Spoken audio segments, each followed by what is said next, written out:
அந்த ஆதாரத்தை இப்ப நீங்க காட்டிட்டீங்கன்னா இதற்கான இந்த விவாதமே எழாது. நீ ஏன் இல்ல அந்த இடம் இல்ல. அப்ப ஒரு பொதுவெளியில லட்சக்கணக்கான மக்கள் பாக்குறதுக்கு சொல்ல நான் படிக்கலன்னு சொன்னேன்ல. நிகழ்ச்சி நேரம் முழுவதும் அவருக்கு வழங்கப்பட்டது. அவர் இருக்கிறதாக சொன்ன வரிகள் அங்க இல்லவே இல்லை. ஆடு கோழி பலியிடக்கூடாதுன்னு சொன்னீங்க, தீர்ப்பு சொல்லி இருக்கிறதாக சொன்னீங்கன்னு சொல்லி கேட்டோம். ஆனா அவரால் அதை கண்டுபிடிச்சு கொடுக்க முடியல.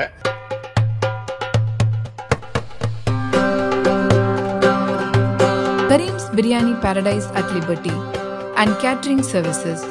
கோடம்பாக்கத்தின் அறுசுவை அடையாளம். பிளேசஸ் ஆஃப் வர்ஷிப் ஆக்ட்ல என்ன சொல்லி இருக்குதோ அதன் அடிப்படையில் இந்த மாதிரி கிளைமை அவுட்ரைட்டா ரிஜெக்ட் பண்ண முடியும் அரசாலையும் சமூகத்தாலையும். அரசும் செய்ய மாட்டேங்குது, சமூகமும் செய்ய மாட்டேங்குது.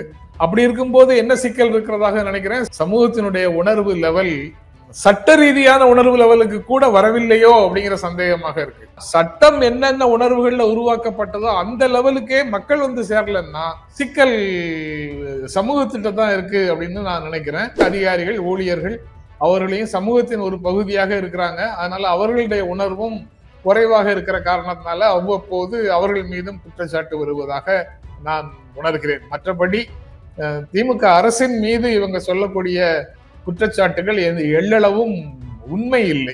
திமுக அரசின் மீது விமர்சனங்கள் வருவதற்கு இந்த பிரச்சனையில எந்த விதமான முகாந்திரமும் இல்லை. ஆனா சமூகத்துல பலர் வந்து அந்த மாதிரி ஒரு விமர்சனத்தை வைக்கிறார்கள்ங்கிறத பார்க்க முடியுது. அதுல இருந்து என்ன உணர்வு வருதுன்னா, தங்களுடைய வேண்டுதலை நிறைவேற்றுவதற்காக அங்கு வந்து ஆடுகளை வெட்டியது இல்லையா, அங்கேயே சமைத்து சாப்பிட்டது இல்லையா, திடீரென்று இந்த பிரச்சனை எங்கிருந்து வருகிறது, திடீரென்று ஒரு இடத்துக்கு புனிதத்தை சேர்ப்பதும் அது களங்கமாகிவிட்டது என்று சொல்வதும் அங்கு சமைக்கும் உணவினால் அல்ல அப்படிங்கிறது வந்து அந்த மாதிரி பேச்சு வந்தாலே சமூகத்தில் இருக்கக்கூடிய அனைத்து தரப்பினரும் ஒட்டு மொத்தமாக ரிஜெக்ட் பண்ணணும். அது காது கொடுத்தே கேட்க கூடாது. அதுக்கு பதில் சொல்லிட்டுலாம் இருக்க வேண்டிய அவசியம் இல்லை. பொழைப்ப பாருங்கடா, போங்கடா, இங்க என்னத்துக்கு இதை பேசிட்டு இருக்கிறீங்கன்னு அவங்க பேசுறத தள்ளி விடணும். அப்படி நடக்கலைன்னா என்ன காரணம்னு பார்க்கணும். அதை காவல்துறை செய்து விடும்னு நம்ம எதிர்பார்க்கிறோமா? அரசாங்கம் செய்ய வேண்டும் என்று நாம எதிர்பார்க்கிறோமா? இதை செய்வதற்கென்று ஒரு இயக்கம் வர வேண்டும்னு நம்ம காத்திருக்கிறோம்ல, அல்லது காவல்துறை செய்திரும். நம்ம கடமை வந்து ஓட்டு போட்டு ஒரு அரசை நம்பிக்கையோடு ஒரு அரசை தேர்ந்தெடுத்து விட்டால் அரசு சமாளித்துக் கொள்ளும், அரசு எந்திரம் சமாளித்துக் கொள்ளும் அப்படின்னு ஒரு நம்பிக்கையில நம்ம விலகி நிற்கிறோம். அந்த பங்கேற்பு ஜனநாயகம் அப்படிங்கிற பண்பை நம்ம வந்து தொலைச்சிட்டோம். நல்லவங்க, நமக்காக பேசக்கூடியவங்க, நமக்காக போராடக்கூடியவங்கிற அளவுல தான் மக்கள் ஏற்றுக்கொண்டு இருக்கிறார்கள். அதனால அவர்களுக்கு தேர்தல்களில் வாக்களிக்கிறார்கள். மற்றபடி அவர்கள் பேசக்கூடிய அனைத்து கருத்தியல்களையும் மக்கள் முழுவதுமாக உள்வாங்கிக் கொண்டவர்களாக இல்லை என்பதுதான் அதுல உண்டான சிக்கலாக. அரண்சை நண்பர்களுக்கு வணக்கம். அரண்சை ஊடகம் சுயேட்சையாக இயங்குவதற்காகவே உருவாக்கப்பட்டது. நாம் செய்கிற வேலை உண்மையிலேயே மக்களுக்காக செய்கிறோம் என்பதை நீங்கள் நம்பினால், வாய்ப்பு இருந்தால் இந்த ரேசர் பே QR கோடுக்குள்ளே நீங்கள் வந்து அதை ஸ்கேன் பண்ணி எங்களுக்கு உங்களால் இயன்றதை விருப்பம் இருந்தால் ஆதரவு தெரிவிக்கலாம். அரண்சை நேயர்களுக்கு வணக்கம். நான் மதன் அறிவுலகன். இன்றைய நமது சிறப்பு விருந்தினர் மூத்த பத்திரிகையாளர் ஜென்ராம் அவர்கள். நிறைய விஷயங்கள் விவாதிக்க இருக்கிறோம், அவரை வரவேற்கலாம். ஐயா வணக்கம். வணக்கம். வணக்கம் மதன். திருப்பரங்குன்றம் மலை அப்படின்னு சொல்லி பேசுறோம். ஆனா ஸ்ரீ ஸ்கந்தர் மலையா சிக்கந்தர் மலையான்னு ஒரு டிபேட் போயிட்டு இருக்குது. இப்ப இதுல வந்து இப்ப இந்துத்துவ அமைப்புகள் கூடி, இந்து முன்னணி தலைமையில கூடி ஒரு பெரிய மாஸ் காட்டிட்டாங்க. திமுக அரசு கோட்டை விட்டு விட்டது, மாவட்ட நிர்வாகம் கோட்டை விட்டு விட்டது, கோர்ட்ல பாருங்க சரியா வந்து வாதாடல, இது வந்து திமுக அரசுக்கு பெரிய கெட்ட பேரு, இப்படியான ஒரு விவாதங்கள் அடுத்து தொடங்கி இருக்குது. அந்த பிரச்சனையை அடுத்து திமுக அரசின் மீது விமர்சனங்கள் வந்திருக்குது. எப்படி பார்க்குறீங்க? திமுக அரசின் மீது விமர்சனங்கள் வருவதற்கு இந்த பிரச்சனையில எந்த விதமான முகாந்திரமும் இல்லை. ஆனா சமூகத்துல பலர் வந்து அந்த மாதிரி ஒரு விமர்சனத்தை வைக்கிறார்கள்ங்கிறத பார்க்க முடியுது. அதுல இருந்து என்ன உணர்வு வருதுன்னா, சட்ட ரீதியாக சரியான பொசிஷன்ல அரசு இருந்தாலும் அல்லது நீங்களோ நானோ இருந்தாலும் யாராவது நம்ம காலை பிடிச்சு, அரசினுடைய காலை பிடிச்சு கீழே இழுத்தாங்கன்னா அவங்க என்ன உணர்வு மட்டத்துல இருந்து பேசுகிறார்களோ அந்த உணர்வு மட்டத்துக்கு சென்று எல்லோரையும் பேச வைக்கிறார்கள் அப்படிங்கிற ஒரு உண்மை நிலைய இது நமக்கு உணர்த்துறதாக நான் நினைக்கிறேன். ஏன்னா அது கந்தர் மலையா சிக்கந்தர் மலையா, அது தொடர்பாக எழக்கூடிய எந்த சர்ச்சைக்கும் எந்த வரலாற்று பின்னணியையும் யாருக்கும் சொல்ல வேண்டிய அவசியமே இல்லை. ஏன்னா 91ல இந்த மாதிரி சிக்கல்கள் எல்லா இடங்கள்லயும் வரும் அப்படிங்கிறத எதிர்பார்த்து பிளேசஸ் ஆஃப் வர்ஷிப் ஆக்ட் 1991 வழிபாட்டு சட்டம், வழிபாட்டு தலங்கள் சட்டம் 1991 சட்டத்தை கொண்டு வந்துட்டாங்க. அதன்படி 1947 ஆகஸ்ட் 15 இந்திய விடுதலை நாள் அன்றைக்கு எந்தெந்த வழிபாட்டு தலங்கள் யார் யாரால் எப்படி வழிபட்டு கொண்டிருக்கிறார்களோ அந்தந்த முறை அப்படியே தொடரும். அதை எந்த விதமான டிஸ்பியூட்டும் யாரும் பண்ணக்கூடாது அப்படின்னு சட்டம் சொல்லுது. ஒரே ஒரு விதிவிலக்கு அந்த சட்டத்துக்கு, சட்டத்துக்குள்ளேயே இருக்கு அந்த விதிவிலக்கு. அயோத்தி மட்டும், பாபர் மசூதி, ராமர் கோயில் சர்ச்சை மட்டும் நீதிமன்றம் தீர்ப்பு சொல்லும். மற்றது எல்லாம் வந்து ஸ்டேட்டஸ்கோ ஷுட் பி மெயின்டைன்டு அப்படின்னு சட்டத்துல சொல்றாங்க. அப்படி இருக்கும்போது பிரைவி கவுன்சில்ல தீர்ப்பு வந்தது, அதுக்கப்புறம் விடுதலைக்கு பிறகு வழக்கு போட்டாங்க, தீர்ப்பு வந்தது. எல்லா தீர்ப்புகள்லையும் அந்த இடமும், மசூதி இருக்கிற இடமும் தர்கா இருக்கிற இடமும் இஸ்லாமியர்களுக்கு தான் சொந்தம் அப்படின்னு விவாதித்து நியாயத்தை, நீதியை நிலைநிறுத்தணும் அப்படின்னு நினைச்சிட்டு நம்மை போன்ற நண்பர்கள் பலர் ஊடகங்கள்ல பேசிட்டு இருக்கிறோம். ஆனா அதற்கான தேவை இருக்கிறதாக நான் நினைக்கல.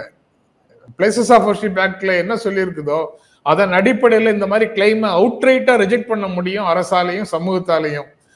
அரசும் செய்ய மாட்டேங்குது, சமூகமும் செய்ய மாட்டேங்குது. அப்படி இருக்கும்போது என்ன சிக்கல் இருக்கிறதாக நினைக்கிறேன், சமூகத்தினுடைய உணர்வு லெவல் சட்ட ரீதியான உணர்வு லெவலுக்கு கூட வரவில்லையோ அப்படிங்கிற சந்தேகமாக இருக்கு. சட்டத்துல இருக்கக்கூடிய உணர்வு லெவல்ல சமூகம் இருந்ததுன்னா அதற்கப்புறம் இன்னும் சட்டத்தை எவ்வாறெல்லாம் மேம்படுத்தலாம்ங்கிற போராட்டத்தை ஜனநாயகத்தின் மீது, எதிர்காலத்தின் மீது அக்கறை உள்ளவர்கள் எடுத்து செல்வதற்கு வசதியாக இருக்கும். ஆனா சட்டம் என்னென்ன உணர்வுகள்ல உருவாக்கப்பட்டதோ அந்த லெவலுக்கே மக்கள் வந்து சேரலன்னா சிக்கல் சமூகத்திட்ட தான் இருக்கு அப்படின்னு நான் நினைக்கிறேன். அந்த சமூகத்தின் ஒரு பகுதியாக அரசு இயந்திரத்தின் ஆணிகளாகவும் திருகுகளாகவும் இருக்கக்கூடிய அதிகாரிகள், ஊழியர்கள், அவர்களையும் சமூகத்தின் ஒரு பகுதியாக இருக்கிறாங்க. அதனால அவர்களுடைய உணர்வும் குறைவாக இருக்கிற காரணத்தினால அவ்வப்போது அவர்கள் மீதும் குற்றச்சாட்டு வருவதாக நான் உணர்கிறேன். மற்றபடி திமுக அரசின் மீது இவங்க சொல்லக்கூடிய குற்றச்சாட்டுகள் எள்ளளவும் உண்மை இல்லை. இல்ல, ஒரு தாசில்தார் அவர் தான் வந்து முதல்ல அந்த ஆடுகோழி வெட்டுவதற்கு சிக்கந்தர் மலையில அல்லது வந்து தர்காவில் தடை விதிச்சார். அவர் தான் வந்து தடை போடுறார். தடை மீறுவதற்காக அல்லது அது தன்னுடைய உரிமையை நிலைநாட்டுவதற்காகத்தான் நவாஸ் கனி வந்தார். அதுல இருந்துதான் பிரச்சனை ஆரம்பிச்சிருச்சு. நவாஸ் கனிக்கு எதிர்வினையாற்றுங்கிற பேர்ல இன்னொரு பிரிவு உள்ள வந்தாங்க. அவங்க ஏற்கனவே தயார் நிலையில இருந்தாங்க. கிட்டத்தட்ட ஒரு மாதம் 2 மாதமாக அவர்கள் தொடர்ந்து இதுக்காக வேலை செய்திருக்கிறாங்க. முருகனை முன்வைத்து வேலை செய்யணும் அப்படின்னு 5 ஆண்டுகளுக்கு மேல அவங்க தயார்படுத்திட்டு வந்திருக்கிறாங்க. இது எதுவுமே உளவுத்துறைக்கு தெரியாதா? இவ்வளவு பேர் எப்படி கூடினாங்க? அப்ப இதெல்லாம் கண்காணிக்கலையா? அதுக்கு ஒரு மாற்று அப்படிங்கிறது பொலிட்டிக்கலா கூட ஒரு ஸ்டாண்ட் எடுக்கலையே? இப்படியான விமர்சனங்கள் வருது. 144 தடை உத்தரவு போட்டிருக்காங்க திருப்பரங்குன்றம் பகுதியில. அதனால அங்க வந்து கூட முடியாது. அது தடை உத்தரவை தகர்ப்பதற்காக நாங்கள் நீதிமன்றத்தில் வழக்கு தொடுத்திருக்கிறோம். நீதிமன்றத்தில் தீர்ப்பு நமக்கு சாதகமாக வந்தால் உடனடியாக கூட வேண்டும் அப்படின்னு அதுக்கு தயாராக தமிழ்நாட்டின் பல பகுதிகளில் இருந்தும் அமைப்பினரை திரட்டி ஒன்று சேர்த்திருக்கிறார்கள். மதுரையில தீர்ப்பு வந்த உடனே ஆர்ப்பாட்டத்தை நடத்தியிருக்கிறாங்க. அதுல ஒரு தமிழ்நாடு முழுவதிலிருந்து திரட்டப்பட்ட கூட்டமாக அதை காட்டுறாங்க. ஓகே, அது வந்து அவர்களுடைய பேச்சுரிமைன்னு நீதிமன்றம் சொல்லுது, அதை புரிந்து கொள்ள முடியுது. சரி, அது வரைக்கும் அவங்க செய்யறது ஓகே. ஆனா நவாஸ் கனி போகும்போதுதான் பிரச்சனை வந்தது அப்படின்னு சொல்வதை முற்றிலுமாக எப்படி ஏற்கிறது?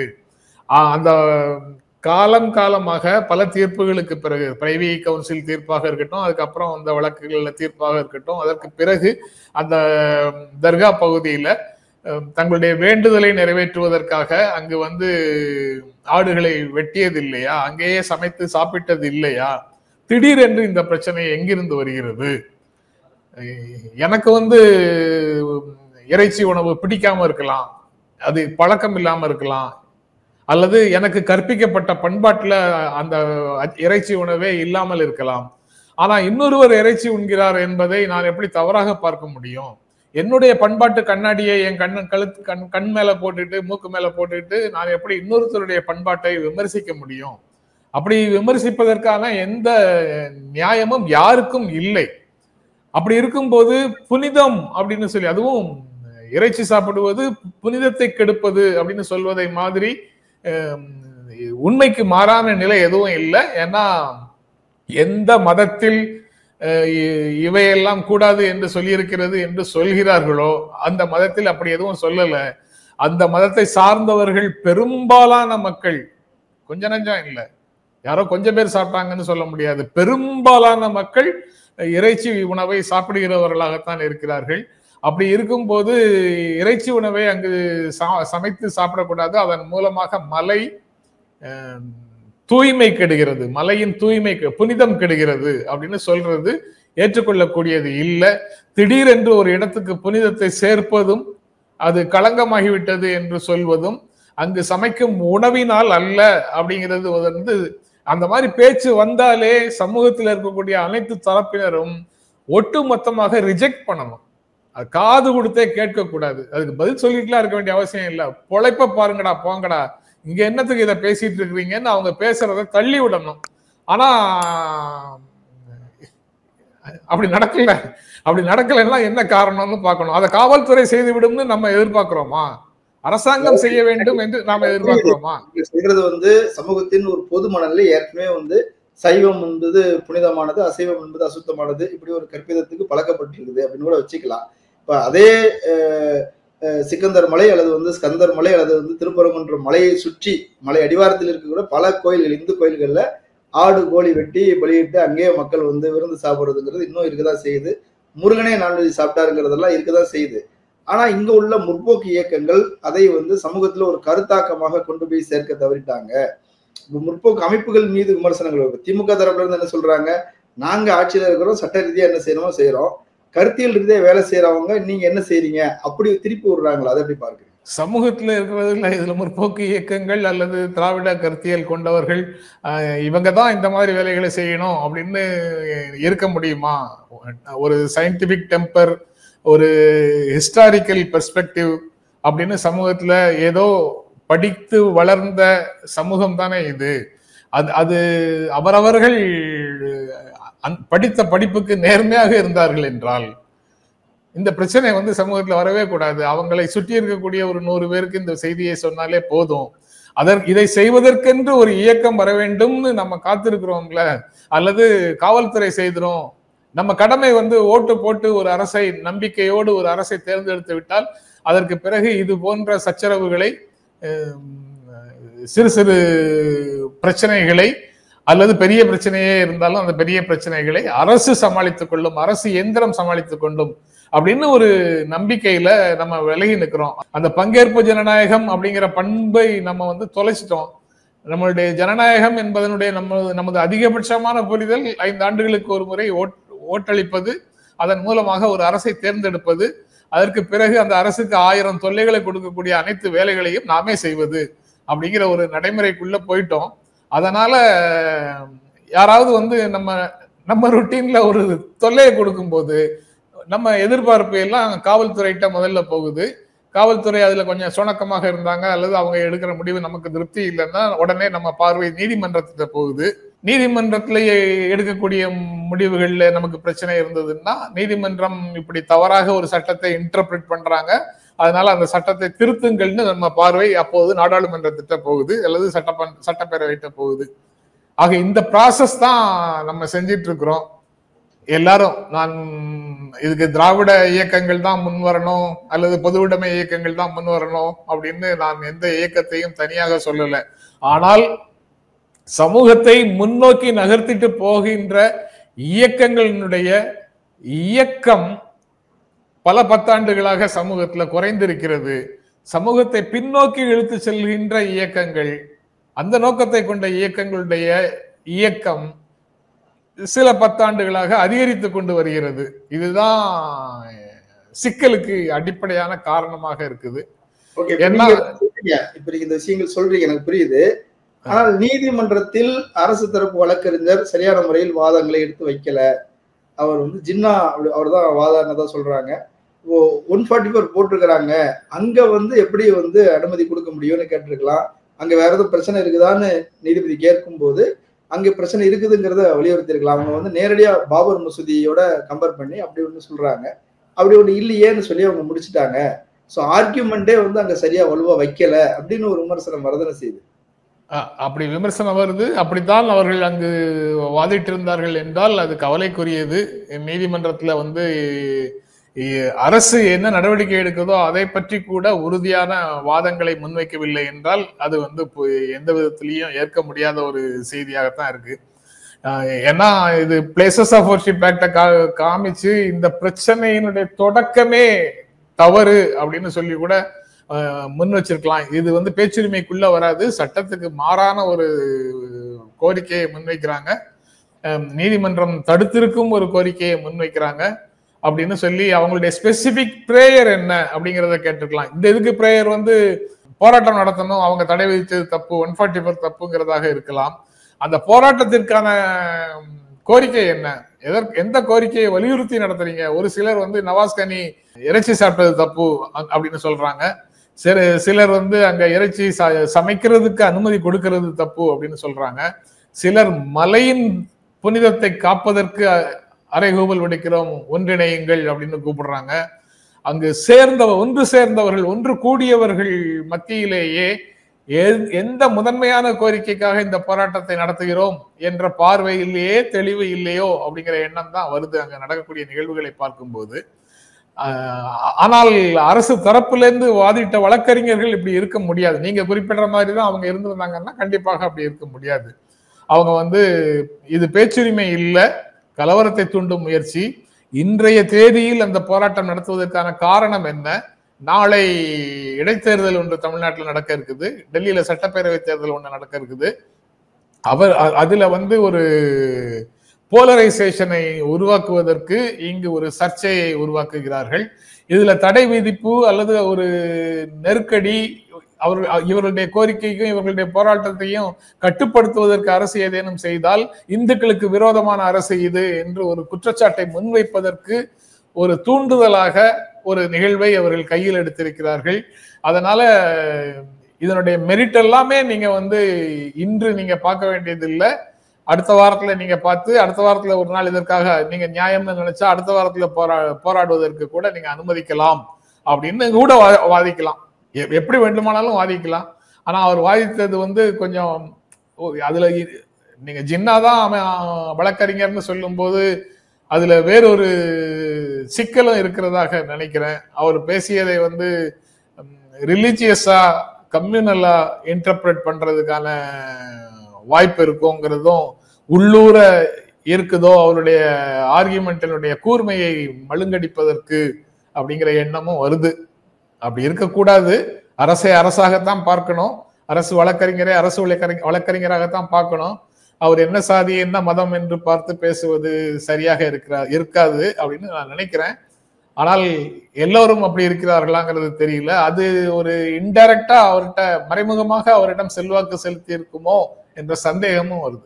நீங்க கலந்து கொண்ட ஒரு விவாதத்துல பார்த்த அதுல வந்து ஒருத்தர் வலதுசாரி ஆதரவாளர் வந்து சொல்றாரு, அங்க வந்து தீர்ப்பு இருக்குது அப்படின்னு சொன்னாரு. வந்து அங்க வந்து அதுக்கு ஆதாரம் இருக்குது, அதுல தீர்ப்புலேயே அதெல்லாம் சொல்லியிருக்கிறாங்க, அங்க வந்து நான்வெஜ் சாப்பிடக்கூடாதுன்னு சொல்லியிருக்கிறாங்க அப்படிலாம் வந்து அவர் வந்து சொன்னாரு. ஆதாரம் தரேன்னு சொன்னாரு, கடைசி வரைக்கும் தரல.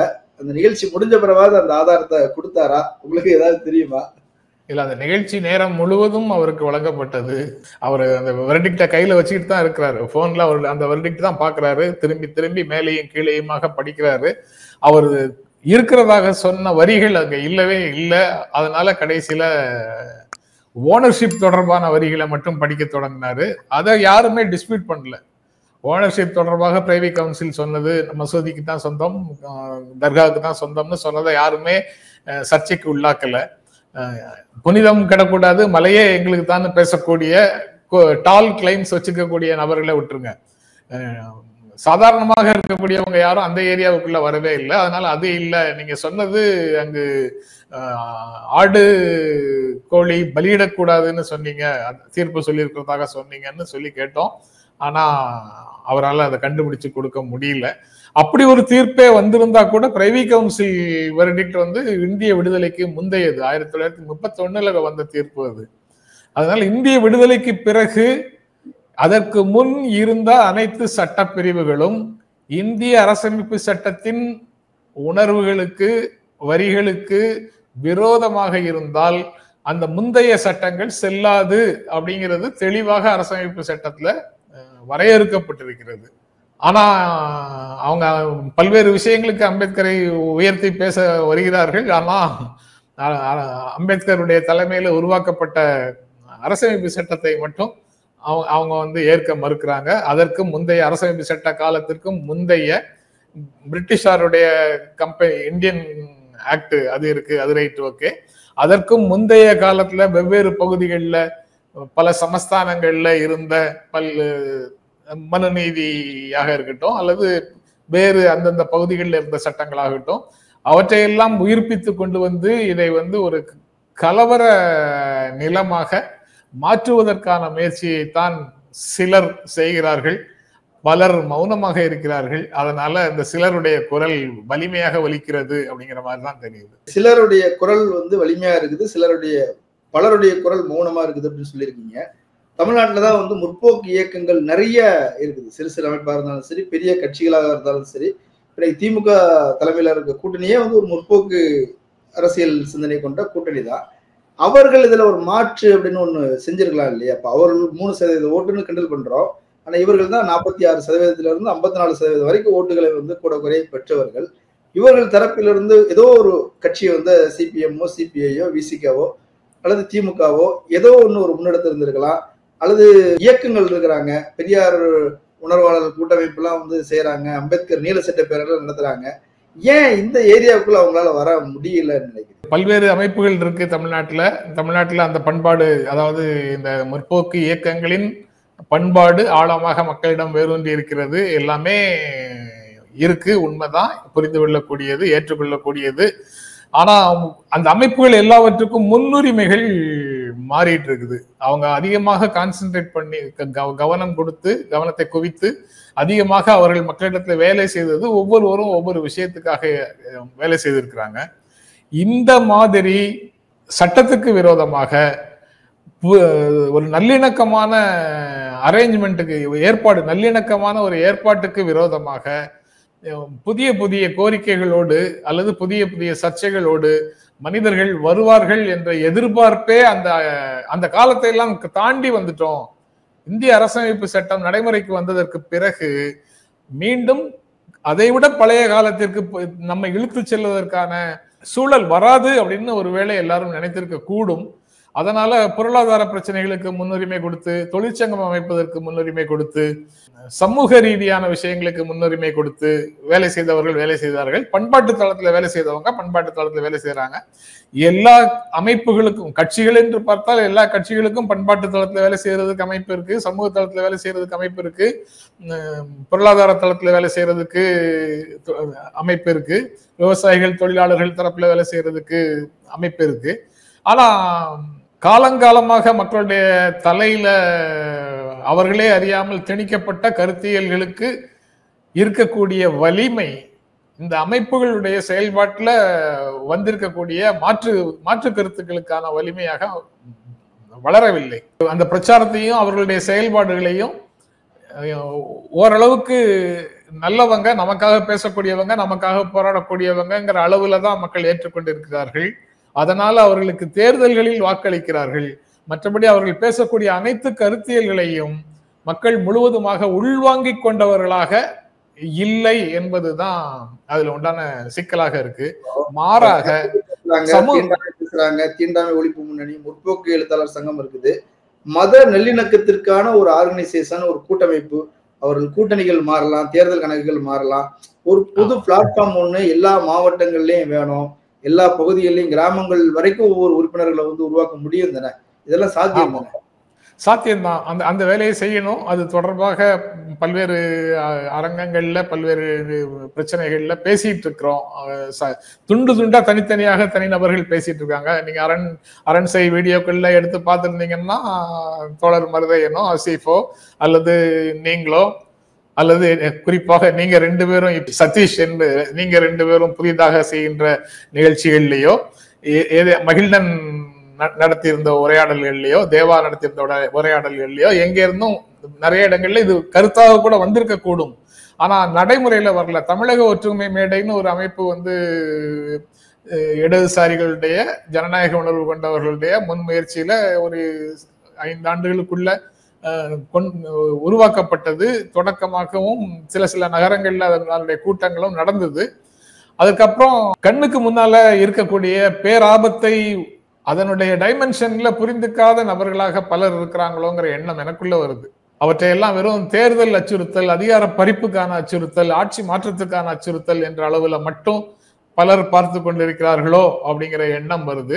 அதையெல்லாம் தாண்டி ஒரு பாசிச ஆட்சியாகவும் பாசிச அரசியலையும் முன்னெடுக்கக்கூடிய நபர்களாக இவர்கள் இருக்கிறார்கள். அவர்களுக்கு எடுபிடிகளும் இணைந்து கொள்கிறார்கள் அதோட அப்படிங்கிற செய்தியை, அதனுடைய தீவிரத்தன்மையை, அதனுடைய அபாயத்தை முழுவதுமாக புரிந்து கொள்ளும் நிலையில நம்மில் பலர் இல்லை என்பதும் அதற்கு ஒரு காரணமாக நான் நினைக்கிறேன். சமூக அளவிலேயே குழுக்களை, இது போன்ற பிரச்சனை ஒரு ஊருக்குள்ள வந்ததுன்னா அதை உடனடியாக அங்கேயே கற்றைல் பண்றதுக்கு, அதை தடுப்பதற்கு, முளையிலேயே கிள்ளி எறிவதற்கு ஒவ்வொரு ஊர்லயும் இது போன்ற குழுக்கள், அமைதி ஏற்படுத்துற குழுக்கள் ஒரு பக்கம், நெறிப்படுத்தும் குழுக்கள் ஒன்று தேவை அப்படின்னு நினைக்கிறேன். அது ஒரு சர்வ கட்சியாகவும் இருக்கலாம், ஒரு கட்சியை தவிர மீதி இருக்கிற கட்சிகளை எல்லாம் இந்த புள்ளியில் எத்தனை கட்சிகளை இணைக்க முடியுமோ, தேர்தல் களத்தில் பிரிந்து எடுக்கக்கூடிய கட்சிகளாக இருந்தாலும் பரவாயில்லை, இந்த புள்ளியில எத்தனை கட்சிகளை இணைக்க முடியுமோ அத்தனை கட்சிகளை இணைத்து சமூக நல்லிணக்கம் அப்படிங்கிற ஒரே ஒரு அஜெண்டாவோட அந்த குழுக்கள் தமிழ்நாடு முழுவதும் செயல்படுவதை உறுதி செய்ய வேண்டும். காவல்துறை கூட புரியாமல் எங்கேனும் பிரச்சனையை கிளப்பலாம். ஏன்னா அது சிஸ்டம் அப்படி இருக்கு, சிஸ்டத்துக்குள்ள மேலோங்கி இருக்கக்கூடிய கருத்து அப்படி இருக்குது. அதனால அவங்க கூட தவறான, சட்டத்துக்கு மாறான கருத்தை அவர்களே கூட முன்வைத்து எங்கேயாவது பிரச்சனையை எழுப்பலாம். ஆனா எல்லா இடத்துலையும் முறையாக பயிற்றுவிக்கப்பட்ட, அரசியல் பயிற்றுவிக்கப்பட்ட குழுக்களின் மூலமாக ஒரு தடுப்பரணை கட்ட வேண்டியது ரொம்ப ரொம்ப அவசியம் என்று ஒரு உணர்வு இருக்கு. அந்த உணர்வை பகிர்ந்து கொள்கிறேன். அதெல்லாம் எக்ஸாஜரேட்டட் உணர்வு, மிகைப்படுத்தி பார்க்கறது உங்களை போன்றவர்களுடைய பழக்கம் அப்படின்னு சொல்லி ரிஜெக்ட் பண்றவங்க ரிஜெக்ட் பண்ணட்டும்.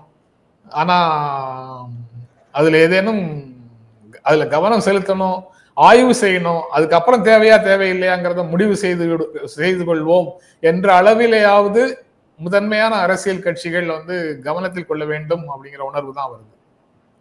இந்த செய்தியோட இதை நிறைவு செய்யலாம்னு நினைக்கிறேன். இதுதான் இந்த விவாதத்தின் மையமான விஷயமும் கூட. நம்ம அபாயத்தை கண்ணை மூடிக்கிட்டு உலகம் இருந்துருச்சுன்னு சொன்னது மாதிரி நம்ம கண்ணை மூடிக்கிட்டு இருந்து ஒன்றும் இல்லை, தமிழ்நாடு பெரியார் மண்ணு, பாருங்க பெரியாருக்காக எவ்வளவு பேர் பேச வந்துட்டாங்க அப்படின்னு நினைக்கிறோம். ஆனால் களம் இன்னொன்னா மாறிக்கிட்டு இருக்குங்கிறதே நம்ம கவனத்துல கொள்ள வேண்டியிருக்குது. கலந்து கொண்டு கருத்துக்களை பகிர்ந்தமைக்கு நன்றி. ரொம்ப நன்றி மதன். நம்ம நிக்கிற இடத்துலயே நம்ம காலுக்கு கீழேயே மண்ணை அரித்து கொண்டிருக்கிறார்கள் அப்படிங்கிறது நமக்கு முதல்ல புரியணும். நெருப்பு கோழியும், நீங்க சொன்ன பூனை மாதிரி நெருப்பு கோழிக்கும் ஒரு உதாரணம் உண்டு. மண்ணுக்குள்ள தலையை புதைத்து கொண்டு எல்லாமே நல்லா நடக்குதுன்னு இருந்து விட முடியாது, மண்ணுக்கு மேல எல்லாமே நல்லா நடக்குதுன்னு இருந்து விட முடியாது. அதனால கண்களையும் காதுகளையும் திறந்து வைத்துக்கொண்டு என்ன நடக்குதுங்கிறத பார்த்தால் சரியான திசைக்கு எல்லாரும் சேருவார்கள் அப்படின்னு நான் நம்புறேன். ரொம்ப நன்றி, வாய்ப்பு கொடுத்ததுக்கு ரொம்ப நன்றி. முதன்முறையாக உங்களோட உரையாடுகிறேன். ரொம்ப மகிழ்ச்சி மதன். நன்றி, வணக்கம். நேரிலே மற்றொரு விருந்தினரோடு மீண்டும் சந்திக்கலாம். நன்றி.